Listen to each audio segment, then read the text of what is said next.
안녕하세요. 오종혁 국어생입니다. 자, 오늘은 허준의 잔등이라는 현대 소설을 공부하겠습니다, 여러분. 자, 할머니의 인간애를 상징합니다. 이 잔등이라는 것은 이 희미한 등불을 얘기하는 건데요. 뒤에 다시 소개해드리겠습니다. 그리고 광복 공간을 소설적으로 형상한 작품으로서 특히 귀향의 문제를 밀도 있게 다룬 그런 우수작입니다, 여러분. 자, 내용으로 들어가겠습니다. 자, 전략에 보시면 이제 해방이 됐어요. 이제 그죠? 시간적 배경이 나왔고 서술자 나는 친구인 방과 함께 만주는 지금 중국 동북지방인데 구체적으로 장춘입니다. 사실 이제 만주입니다. 만주에서 일단 서울로 돌아오다가 귀환한다. 뭐 귀향이네요. 귀향. 그와 헤어지게 되고 이제 방과 헤어지고 화물차를 얻어 타서 함경도의 수성은 지금 함경부터 경성이거든요. 지금 이름은 청진이라는 큰 시에서 좀 가까운 그런 작은 동네입니다. 나는 수성에 와가지고 어때요? 제 방을 따라 이제 내려가다가 어떻습니까? 뚝방을 따라 가다가 한 소년을 우연히 만납니다. 이 소년은 뒤에 나옵니다만 일본인을 상대로 뱀장어를 판매하는 그런 장사꾼이에요. 돈 많은 일본인들 상대로. 자, 그래서 이제 나가 수성까지 오게 된 과정을 소개를 했고요. 뚝방길에서 우연히 어떤 소년을 만난다. 이렇게 정리를 할 수가 있습니다. 자, 처음엔 돈 많이 주는 것도 좋긴 했어요. 라고 이제 소년이 말하는 겁니다. 정말 그랬는데 그놈의 조합장 해먹은 일본 놈. 그놈, 일본 놈. 이런 걸로 봐서 부정적으로 지금 일본 놈을 보고 있는 거네요. 일본 놈은 뭡니까? 돈을 숨겨서 도망한 조합장입니다. 잡고 나서 이 소년이 붙잡은 겁니다. 붙잡아서 하루는 어떤 날에 이 위원회 김 선생님께서 이제 우리 집에 왔다. 소년의 집에 와서 이 양복을 주며 하는 말씀이 자, 퍽 이상한 말씀이 아니겠어요? 이상한 말씀을 했다는 건데요. 어떤 말인지 보십니다. 너 남의 집 난데 가본 일 있니? 단박에 대번에 그러십니다. 가봤습니다라고 하니까 그 사람, 즉 조합장인 일본인을 얘기하는 겁니다. 죽은 방에서 일가 친척이며 온 동네 사람들이 왜 모여서 들끓고 나를 세우는지 아냐라고 이제 물은 겁니다. 그때 몰라요. 그렇게 얘기했겠죠. 그랬더니 웃으시며 말을 합니다. 다른 할 일이 있어서 그렇기도 하지만 죽은 사람이 벌떡 자 죽은 사람이 이제 중요한데요. 그래서 죽은 사람의 의미는 비유입니다. 비유. 패망 후 숨죽이며 살고 있었던 일본인들을 얘기하는 겁니다. 그래서 벌떡 일어나는 수가 있단 말이야. 하시고는 하하 웃고 자꾸 웃으십니다. 그러니까 소년의 반응이 재미가 있어서 계속 놀리는 장면이에요. 이 김 선생님이 소년에게 글쎄 그래요. 무슨 소리를 몰라서 왜 벌떡 일어나요? 하고 무서워서 이제 질문을 하니까 죽은 사람 몸뚱이 위를 고양이가 넘어 지나가면 벌떡 일어난다고 왜 그러지들 않니? 뭐 이런 얘기죠. 그리고시고는 또 깔깔 웃으시고 그럽니다. 날 놀리듯이 그렇게 자꾸만 웃으시고 고양이가 오는지 안 오는지 시체가 벌떡 일어나는지 안 날려는지 잘 지켜야 한단 말이야 라고 하면서 네가 잡은 그놈의 조합장 놈도 결국 말하는 의도는 이제 여기 있는 겁니다. 이 부분만 좀 집중해 주시면 좋을 것 같아요. 그 놈의 조합장 놈도 그렇게 얌전하게 자빠졌던 놈인데 벌떡 일어나서 도망치는 걸 보았겠지. 그러니까 결국은 여기에서 이 말하기의 의도는 숨어있던 이 조합장이 도망치는 거를 이제 확인했다는 얘기를 지금 갖고 이야기를 한 것 같습니다. 그래서 소녀는 이런 도망하는 일본인 조합장을 잡은 적이 있는 거죠. 그렇죠? 그러면서 김 선생이 양복을 주면서 고마움의 뜻을 비춘다라고 이제 추측을 할 수가 있겠네요. 자, 그래서 이제 여기까지 정리를 하면 소년이 일본인들에게 뱀장어를 파는다는 것은 이제 돈을 벌기 위한 그런 생계를 위한 것이지만 그 행위로 인해서 어때요? 뱀장어를 살 만한 이 돈 많은 재력진인 일본인이 누군지를 판단할 수가 있죠. 정보를 알게 되겠고 결과적으로는 어때요? 돈을 숨겨가지고 있다가 도망치는 이 일본인 조합장을 붙들게 되는 그러한 어떤 파수꾼 역할을 한다는 거죠. 자, 역사적으로 보면요, 이 장어라고 하면 이제 사정을 못 쓴다고 합니다, 일본인들이. 그래서 이 식습관이 이 장어를 좋아하는 이런 일본인의 식습관도 참고로 알아두시면 좋겠죠. 절반은 소년의 말 대답으로 또 절반은 그의 얼굴빛을 살피는 놀라움으로 나는 이렇게 이랬다. 뭐라고 했냐? 그 김 선생이랑 네가 누구니? 라고 하면서 인물에 대한 정보를 지금 탐색하는 장면이에요. 이 위원회에서 여기서 이제 건국준비위원회입니다. 당시에 인민위원회라고도 하는데요. 높은 지위에 있다. 그리고 전에 감옥에서 나왔다. 감옥에서 나왔다는 거. 일제시대 감옥에 들어갔다면 결국 나라를 위한 그런 인물이라는 거를 짐작할 수가 있겠죠. 또 감옥에 들어가기 전에 우리 동네에 살다가 지금은 포항에 있는 일본 놈 살던 집 얻어가지고 계속 지내지요라고 하는 거죠. 김 선생는 선생 어머님 계시고 나만하고 또 나보다 적고 한 아버지 없는 조카들이 있다는 거죠. 그리고 지내다가 김 선생이 이제 감옥에 잡혀 들어가고 난 뒤에 그 할머니가 혼자 살 수가 없어서 그것들 데리고 포항동 어느 집에 가서 지금껏 남의 집을 살았다라는 김 선생님 집의 내력을 지금 소개를 하는 겁니다. 그래서 김 선생은 감옥에서 나온 후 소년이 살고 있는 동네를 간 게 아니라 살고 있던 동네에서 감옥을 가게 된 겁니다. 그래서 틀린 겁니다. 그런 분이시냐라고 이제 얘기를 하는 거죠, 나가. 그래서 일제에 의해 고초를 겪은 이 김 선생님을 지금 지칭하는 겁니다. 이번엔 그런 사람이 참 많았어요. 당시 시대적 배경을 우리가 알 수가 있습니다. 그랬겠지. 나는 아무 말도 하지 아니하고 잠잠하였다. 1인칭 서술자입니다. 조용히 하고 있었고 소년도 역시 조용히 있었던 겁니다. 같이. 그래서 고개를 다소곳하게 숙이고 걸어갈 뿐이었다. 이제 침묵이 흘렀겠죠. 그건 그런데 하면서 이제 이야기가 또 전환됩니다. 그러면서 그 김 선생이라는 사람이 죽은 사람이 대놓고 하신 말씀 그래 그때 알아들었니? 라고 물어보는 겁니다. 나는 입을 열지 않으니 할 수가 없었다. 그래서 다물었던 입이 이제 열리는 장면이에요. 알아듣고 말고요. 그걸 몰라요? 라고 하면서 자신 있게 알았다는 얘기를 하네요. 소녀는 한번 내 얼굴을 치켜 올려다보고 아직 못 보셨군요. 그건 정말 다들 저기서는 패망한 일본인들을 얘기하는 겁니다.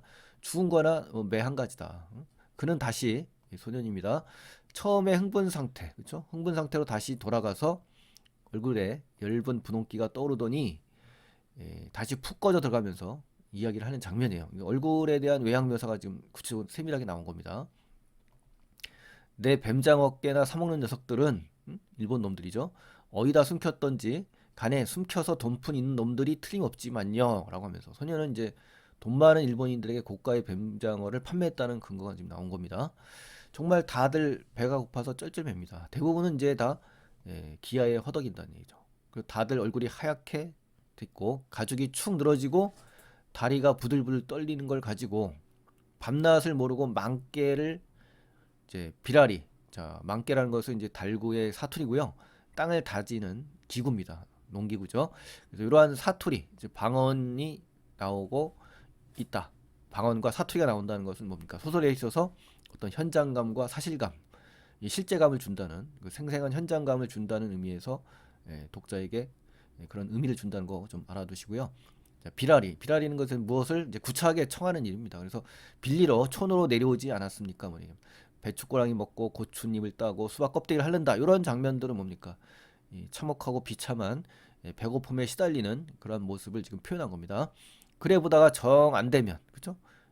그러다 안 되면 고무산, 아오지로 간다는 겁니다. 고무산은 이제 실제 현재 고무산역이 있습니다. 함경북도 부령군에 가면요. 그래서 철도 여기 있는 부분이 지역이고요. 농산물, 목재 집산지라고 합니다. 그리고 아오지는 탄전이 유명하죠. 그래서 궁핍한 사람들이 생계를 위해 마지못해 선택하는 최후의 공간입니다. 아셨죠? 그래서 요 아오지와 고무산은 삶이 살아가기 힘든 극한 지역이다라고 생각하시면 되겠네요. 누가 보내지 않았는데도 스스로 청해서 자원한다면 여기 우리는 쌀이 없는 동네인데 일본 것들이란 거지반 산에 없앤 것들 여자들 얘기하는 겁니다.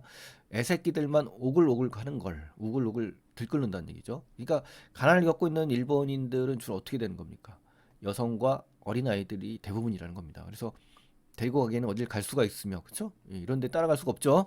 가면 어딜 가면 또 간다고 한들 무엇을 할 수가 있는 거냐. 그러니까 연약하고 힘없는 그런 부녀자들과 노약자, 약자들이 있다는 얘기입니다. 자, 그러면 이제 여기서 설명 방식이 뭐냐? 외양이나 행동을 묘사하여 관찰 대상, 즉 패망한 일본인들에 대한 고달픈 처지를 잘 드러내고 있습니다. 아셨죠? 요 부분이요. 두 번째, 과거 회상을 통해서 관찰 대상이 처한 어려움의 원인 탐구는 아니죠. 원인 탐구가 아니고요. 자, 소년이 과거의 본 모습은 맞습니다. 하지만 이 원인 탐구는 아니라는 거고요. 짧은 문장의 연속 이것도 아니고요. 배경에 대한 묘사를 통해서 이 현 시대 인물의 심리 간접 제시도 아닙니다. 심리 묘사를 통해서 주어진 사건에 대한 인물의 내적 갈등도 아닙니다. 이거 아니고 OX를 좀 확인해 주시고요. 중략 이후로 넘어가겠습니다. 이 중략 이후부터는 차이를 아셔야 됩니다. 앞에서는 이제 소년을 주로 대상으로 삼았지만 뒤에는 이제 새로운 인물 노인이 나옵니다. 노파 그쵸? 그 두 사람의 차이를 잘 비교하셔야 됩니다. 부질없는 쓸데없는 말로 이가 어찌 안 갈리겠습니까? 이제 이 대사는 이제 뒤에 나오겠습니다만 이 할머니의 대사입니다. 이 분노와 복수의 감정, 즉 한자로 절치부심의 그러한 태도를 취하고 있는 인물입니다. 하지만 내 새끼를 갖다 가두어 죽인 놈들. 그러니까 이제 절치부심의 원인이 나온 겁니다. 추측하자면요, 일제 시대이기 때문에 항일 운동의 대가로 이제 어떻습니까? 옥에 갇히고 마지막까지 살아남았던 자식이 옥중에서 죽는 순간을 못 본 그런 인물이 바로 이 노파입니다. 노파. 전체 소설에 나오는 이야기니까 몰라도 됩니다만 추가적으로 참고적으로 이제 제시해 준 겁니다. 일제에 대한 원한과 분노, 비통함이 잘 드러나 있는 그런 인물이라는 거죠. 자빠져서 다들 무릎을 꿇었지만 그러니까 이제 패망한 일본인들이 자기에게 이제 그 죄를 사죄했다고 합니다. 무릎 꿇은 놈들의 꼴을 보니까 눈물밖에 나는 것이 없다. 그러니까 결국은 이러한 패망한 일본인들에 대해 일제에 대해서 어떻습니까? 동정과 연민, 그렇죠? 어떤 관용 이러한 어떤 인간적인 면모로 다가가고 있다는 겁니다. 아까 소년하고는 어떻습니까? 극명하게 지금 대조되고 있죠. 그래서 작가가 창조한 인물은 이제 소년과 할머니라는 어떤 나이 면에서도 완전 대조되고, 그렇죠? 또 성별도 대조가 되고, 또 신세대와 구세대 어떻게 보면 이런 측의 부분, 또 어떻게 보면 원숭미가 있고 미성숙한 그러한 인물로도 대조가 되는 이러한 차원에서 아마 인물을 창조하지 않았나 하는 그런 생각이 듭니다, 여러분. 애비할 것 없이 남편이 할 것도 없이 잃어버릴 건 다 잃어버리고, 그렇죠? 피골이 상접해서 그러니까 뭐 없이 말랐다는 얘기입니다. 그래서 거의 뭐 거짓골로, 그렇죠? 허칭거리며 그러니까 균형을 잡지 못하고 이리저리 기웃동거리면서 걷는 겁니다. 그래서 이러한 거짓골들이라는 거예요. 어디 매가 갑니까? 어디 때릴 때가 있냐 이거죠. 비난할 때가 있냐 이런 얘기입니다. 그렇죠? 벌거벗겨 놓고 보니 어떻습니까? 비판하고 분노할 대상들이 아니라는 겁니다. 너무나 처참하기 때문에 그런 거죠. 이런 면에서 이제 이 소설에서 작가의 의식이 이제 발현되는 겁니다. 이런 데서 이제 인간애와 휴머니즘, 인도주의 정신이 지금 드러나게 되는 거군요. 만주에서 오셨다니까 이거 누굽니까? 서술자죠. 혹 못 보셨는지 모르지만 자, 그러니까 나는 만주에서 지내다가 우리나라로 돌아오게 되었다는 그 내력을 알 수가 있는 겁니다. 낮에 보면요, 이 조그만 장터, 그렇죠? 이 조그만 장터가 이제 배경이 되는 겁니다. 뒤에 나옵니다만 고무산이나 아오지로 가는 차가 사람들 기다리는 그런 만남의 장소예요. 그래서 그 헐벗은 굶주린 것들, 즉 패망한 일본인들을 가리키는 겁니다. 뜨문이 듬성듬성 바닥에 깔린다는 거죠. 그것들만 실어서 보내고 고무산인가 아오진가 간다는 차가 저기 와선 저 차도 벌써 나에게는 내가 알기에 닷새도 더 된다. 닷새. 그죠? 참다 못해 자원에 나가는 것들이 한차 대기를, 그죠? 만차 대기를 기다려 떠나는 것인데 5일 동안 긴내라는 건요. 그냥의 방언입니다. 그래서 그냥 굶었다는 얘기죠. 쭉. 그 속에 어찌 그런 사람들이 없겠습니까? 라고 할머니가 이야기를 하는 겁니다. 할머니는 이 조그만 장터에서 국밥집을 운영하는 할머니거든요.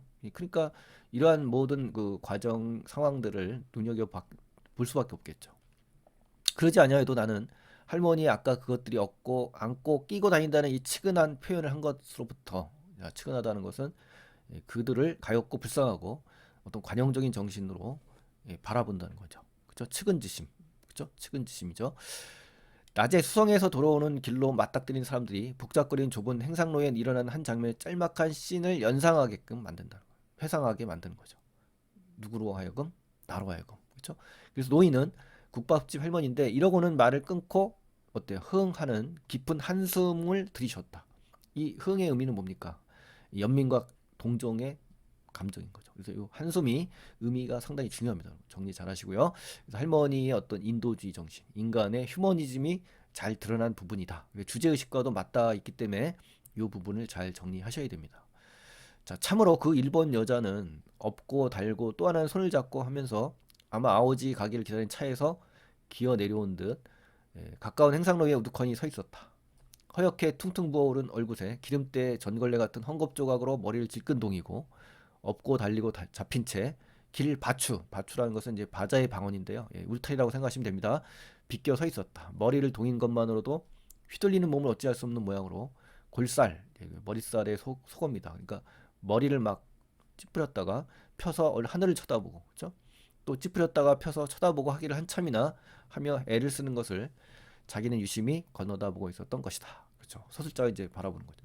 결국은 외향이나 행동을 묘사하여 관찰 대상인 패망한 일본인, 그렇죠? 고달픈 처지를 잘 드러내고 있는 겁니다. 패망한 일본인. 자, 그다음에 이제 두 번째로 넘어가시면요, 과거 해상을 통해서 관찰 대상이 참 어려움의 원인 탐구하는 거 아닙니다. 요 나가 관찰한 대상의 모습을 묘사하고만 있는 겁니다. 그렇죠? 그래서 요 장면 꼭 확인하시고요. 이 앞에 본 거랑 똑같으니까 전부 아닌 것입니다. 그래서 이게 자, 그다음에 이제 핵심 정리로 가시겠습니다. 핵심 정리 가시면 중편 소설이고요. 46년에 발표가 됐네요. 해방 이후네요. 자, 제재는 해방 직후 다양한 삶의 방식, 또 일본인을 대하는 태도의 차이, 요거 차이입니다. 대조. 1인칭 관찰자고요. 주제는 식민지 시대의 분노와 복수심, 소년의 입장을 본 거고 노인의 입장입니다. 해방 후의 감격과 무질서를 뛰어넘는 새로운 인간 정신. 자, 여기에 더 주목을 하셔야 되겠습니다. 체험적, 사실적, 역사적인 성격이고 배경은 일제 말입니다. 자, 서술상 특징 가겠습니다. 첫 번째, 해방 공간에서 우리 민족이 패망한 일본인들을 바라보는 시선은 굉장히 복합적이고 다층적이다. 그리고 그들이 36년간 보여줬던 이 행태, 분노를 일으키죠. 일본인들. 복수 당연히 있겠죠. 그들이 망했으니까 얼마나 기쁘겠어요. 또 그들을 조롱할 수밖에 없겠죠. 이런 건 이제 이질감이라고 볼 수가 있는 겁니다. 이 이질감적인 측면에서 이 작품을 연관 짓는다면요. 첫 번째, 김 선생이 막 웃고 놀리는 그런 장면 있잖아. 일본의 패망에서 느낀 희열 이거 아닙니다. 아셨죠? 단지 소년을 놀리는 것이 재미있어서 하는 거예요. 그래서 일본인들을 조롱한 태도가 아니라는 거. 김 선생이 놀리고 있는 대상은 소년이지 패망한 일본인이 아닙니다. 그래서 조심하시기 바라겠고요.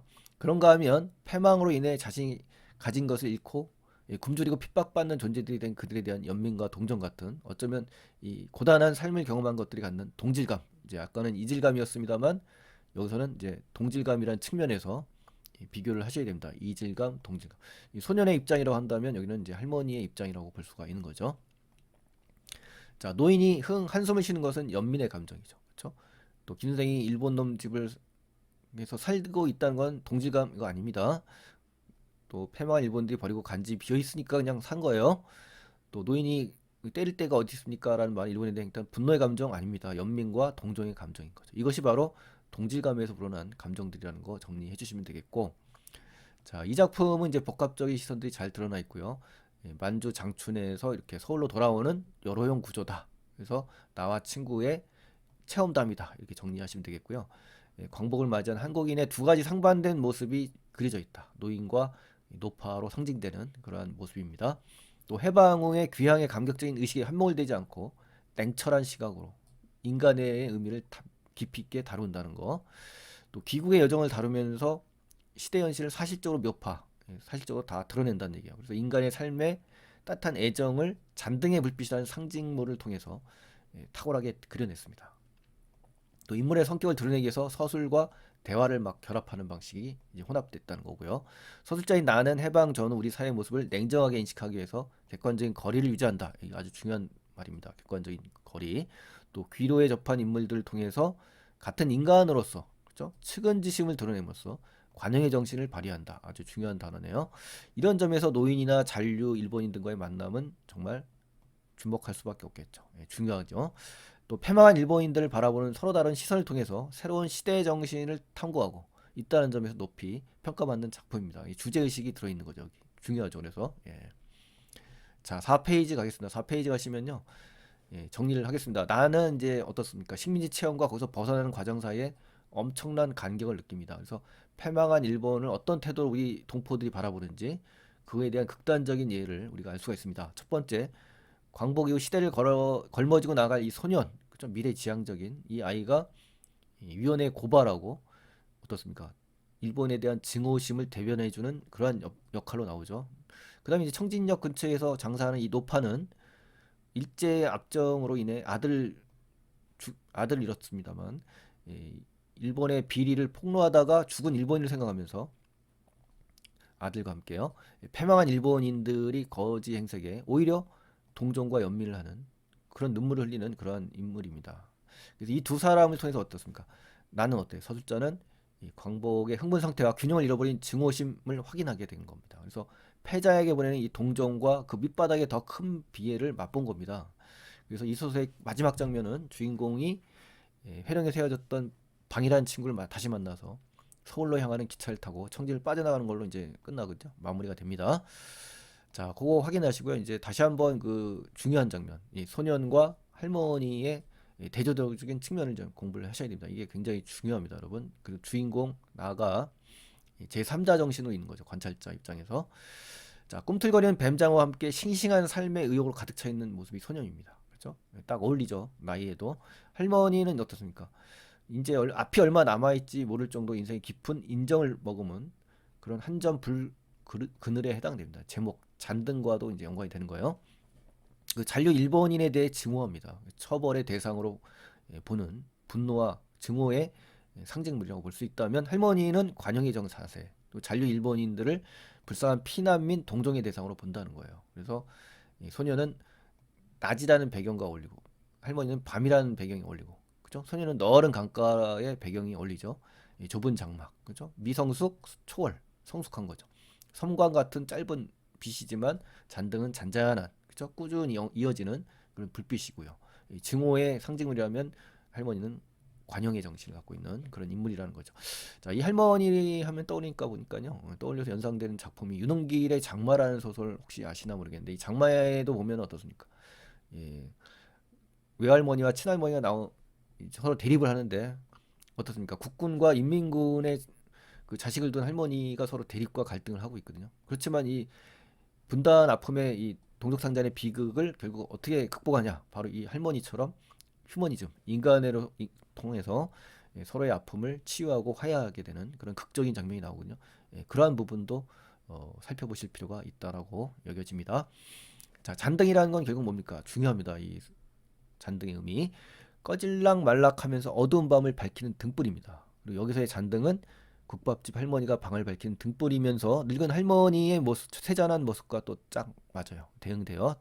또 일본으로 인해 죽은 아들을 둔 할머니가 어때요? 해방 후 굶주린 일본을 위해 밝히는 등불 희망이라고 볼 수도 있고요. 인간을 향한 따뜻한 사랑을 상징하기도 하고, 작가가 전달하려고 했던 주제의식을 함축적으로 드러낸 그러한 제목 잔등입니다, 여러분. 그래서 반드시 요거 정리를 해주시면 고맙겠습니다. 자, 그래서 이제 전체 줄거리 하고요. 추가적인 줄거리 뒤에 실어놨으니까 여러분 프린트 다운로드 받으셔서 잘 활용하시기 바랍니다. 그래서 오늘은 허준의 잔등이라는 소설을 공부했습니다. 자, 중요한 소설이니까 역시 정리 잘 하시고요. 오늘 구독 안 하신 분들은 구독, 좋아요 부탁드리겠습니다. 여러분, 다음 시간에 또 뵙겠습니다. 고맙습니다.